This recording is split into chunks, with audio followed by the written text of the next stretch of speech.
here to kind of stand up to play the arcade. What year was this? Gosh, this was like back in 1980. I want to say 85, 86. I can't remember. Somewhere in 87. It's definitely in the 80s somewhere. Yeah, yeah. And I got on there and I was playing the game and I was winning, and a lot of the teams were coming behind me cheering me on. So as a kid, when you get that kind of praise, a lot of people like praising me up because I was beating like some of the harder guys, and that really pumped me up. So I started like getting into video games. And then my mom, she randomly bought me an NES for Christmas. Just random. I didn't ask for anything, she just bought it for me. So, it took off from there. And it was really. So what were the first games you got on NES? What was it? So obviously Super Mario Brothers was the first one. Then finally beat that, and then we didn't get a lot of games, so you had to like borrow or rent. Exactly. So Super Mario Brothers, track and field, my brother got. Yeah. Which was crazy. Punch Out, of course. Yeah. That was a big game back then. It was, man. Everybody was playing that game. Mike Tyson was like his peak. It was like, holy crap, yeah. Yes, and it was pretty crazy. I remember watching my brother play it, and he's the one that beat it before me. And we had trouble fighting like King Hippo because we didn't know the strategy. Let me say, I'm terrible at that game. Really? Still to this day, I'm no good. All my friends were amazing at it. I mean, I'm like, I get to do a couple guys. Yeah, because every fighter is like vastly different how to fight. So it's like, man, it changes up the momentum. So watched him play it. He beat the game. He beat Mike Tyson by decision, which was crazy. Okay, yeah. I mean, he didn't beat him at first because Tyson knocked you out one punch, but as he got better, he beat him by decision. And I just was kind of inspired by that. So when I started fighting, I actually started beating Tyson and knocking him out in the second round. So you figured it out. I got it figured out and all that. And mostly, this at that time, we didn't get many games. That's me too. Everybody thinks that like first game was like that's a big thing. Yeah. Like you can buy it, you actually own the game. Yeah. So you rent that, you can copy the rent. Yeah. I mean, that was essentially like playing new games at the time, man, because we didn't know what was coming out. So our friends had different games. Hey, let me borrow this one. We didn't have the internet, so we trusted your friends. They gave you games. Sometimes it was a stinker. You're like, what the heck? This game sucks. It's terrible and all that. And we had video game magazines. That was the only other way, right? That was another thing. Yes. And that was pretty much my introduction into video games, I would say, at the time. And, it kind of took off from there. I think I really like the Super Nintendo era.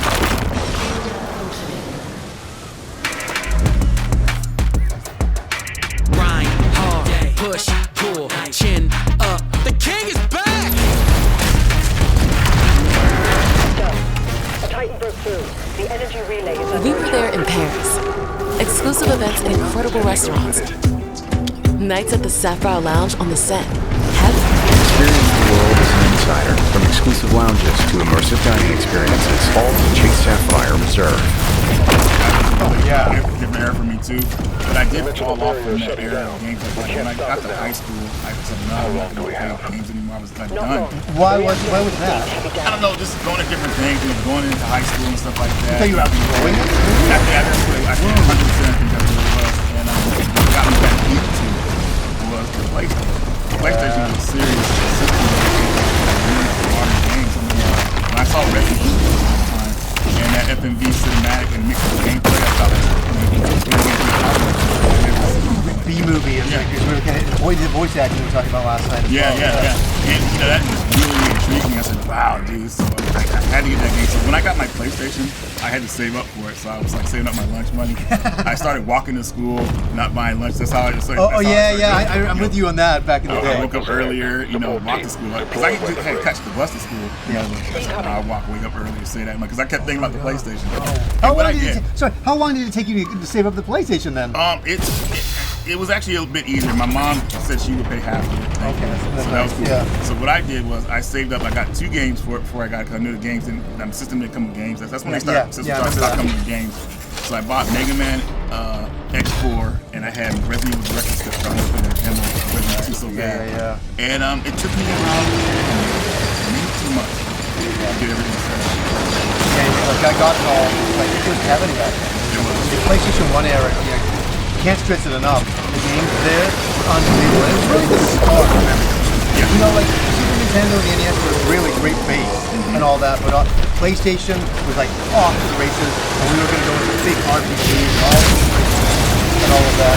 So what was the next big game on PlayStation? It must have been going to guesstimate for you, but what was the big game for you? The big game for me was Resident Evil 2. Yeah. So that's the Yeah, one I for was everybody. really crazy for. In fact, I told you this last night. Like I was, it was hard to decide whether I was going to Saturn at the time. Right. The Saturn had this great deal going on. If you bought the Saturn, you got 3 games with it. Right. So that's really nice. Like 1903. And I don't know. Resident Evil 2 was supposed to come out for the Saturn. They got canceled. Like, dude, Yeah. it's like, I can't. Tomb Raider 2, not on the Saturn. So I said, I got to go to the PlayStation. And thankfully I did. So I got Resident Evil 2 and I had Tomb Raider 2. Yes. And Tomb Raider 2, man, that's my favorite Tomb Raider game of all time. That game, I went through that whole game. Levels were hard. Floating island levels, if you guys remember, that level was brutal.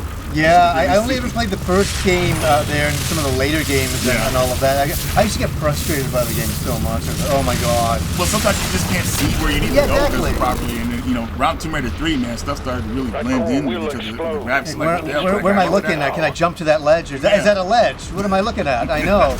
It was like crazy. It was what a wonderful time for video games. Resident Evil 2. I mean, it was like an arcade game you could play at home with the survival horror, which is great.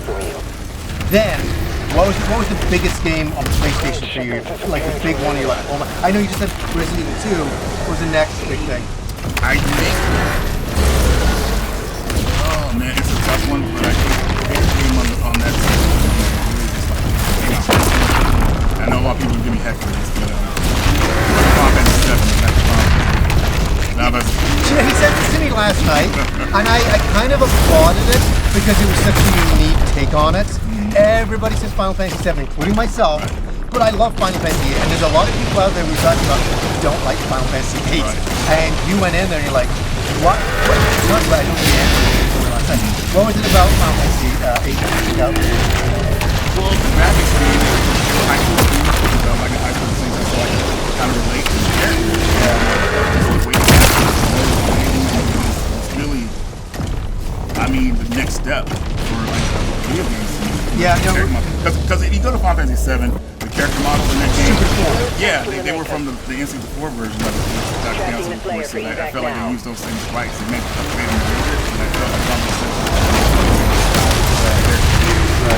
Final Fantasy 8 did that.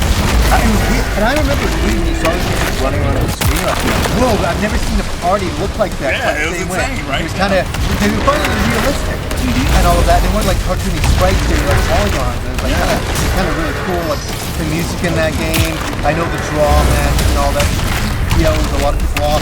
I personally thought it was fine and all of that. Man, machine gun music. Yes, yes, I love it. Oh yeah, I remember the first time I got to that part of the game. I was loving the music, it was incredible, and all of that. And it's got a nice story to it. I mean, it's really whimsical. I really recommend it. You can probably pick it up for cheap now. Yeah. I mean, it's like nothing now. I do love Final Fantasy 7. Don't get me wrong. That game had some moments. That would be the next one I would do. I mean, I honestly think. I think Final Fantasy 6 is the best one in the series, but it's not my favorite one. Like, you know what I mean? Like, I can like 6 is, oh man. 4 is for me. 4, which was when it was released over here, it was called 2, and all that. That one is magical for me. I just, it's just the right time. I had the Super Nintendo, and it's like I'd already played Final Fantasy on the NES, and then like getting a Super Nintendo Final Fantasy. I didn't even know it was 4 at the time. It's like, it was like I put it in, I'm meeting all my friends. It was just like next generation RPG. Unbelievable times. So then we're moving off to PlayStation, and then like what I think I want to get to is when did you become when did it become an obsession, like a passionate obsession? Like I like playing video games and I like all these games, but when did it also go boom? I really like video games and I really want to collect. It started around the PlayStation era. Yeah, it was that era. It was that era. I started keeping all my games. That's how I accumulated a collection. I kept most of the games I owned over the years. That's how I did mine. Yeah. And that was the serious business for me. The RPGs, I felt like the golden era RPGs. Yeah. Star Ocean: The Second Story. Yeah. I loved it, man. That was dude. This game was really so Grandia was on there. Yeah, Grandia was on there. And we could sit and talk about there's just so many. Chrono Cross we were talking about last night. Chrono Cross, yes, and Xenogears. Oh my god. Yes. Legendary. Legendary. So it was just like that time of gaming for me was like amazing. Just going through these games, the whole detail, reading the story, it was just like it was brilliant. Yeah. I mean, I still remember when I beat some of them. Oh yeah. It was like December 23rd of 1997. It was like 2 days before Christmas. I was like, dude, like I was so happy because the game was frustrating with all the dialogue and stuff Yeah. sometimes.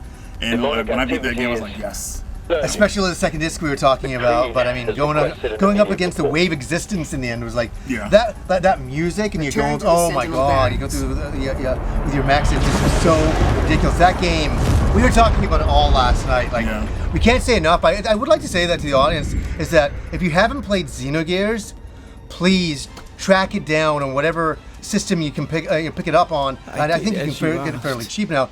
Play it. It's really unique. We're talking about the combat is so cool. Yeah, The the combat, combination is so awesome. Yeah. There's robot combat, which is